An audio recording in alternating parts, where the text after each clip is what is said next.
அடடா, இந்த ஆங்கிலேயர் நம் நாட்டு மக்களை அழிக்கிறார்களே! நம் நாட்டு வளங்களை எடுத்துச் சென்று நம் நாட்டையே ஆள நினைக்கிறார்களே! எப்படியாவது இவர்களை அழித்து நம் தமிழ்நாட்டு மக்களையும் நம் நாட்டையும் நான் எப்படியாவது காப்பாற்றி விடுவேன். இது என் சத்தியம்.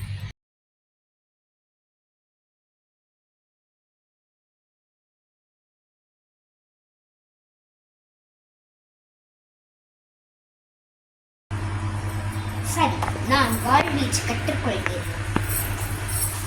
மரக்குளத்திலே பிறந்த மலலை கூட வாழ்வீசுமே. மரத்தியா உனக்கு அஞ்சுவே?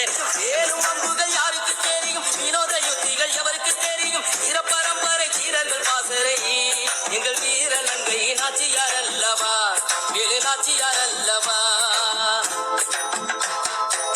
ஆண்டது யாரு, ஆண்டது யாரு, ஆண்டது யாரு, போரில் மாண்டது யாரு, ஈரமந்திரம் ராஜதந்திரம்.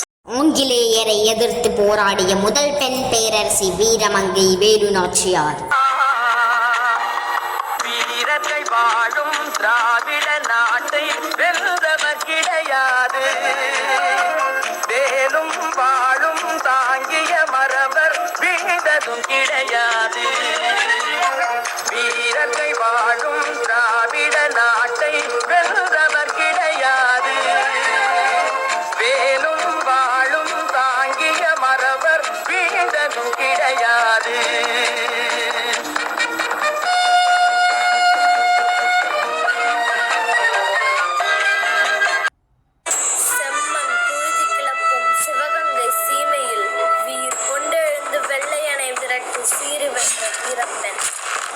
வீரம் என்றால் சாதாரண வீரம் அல்ல.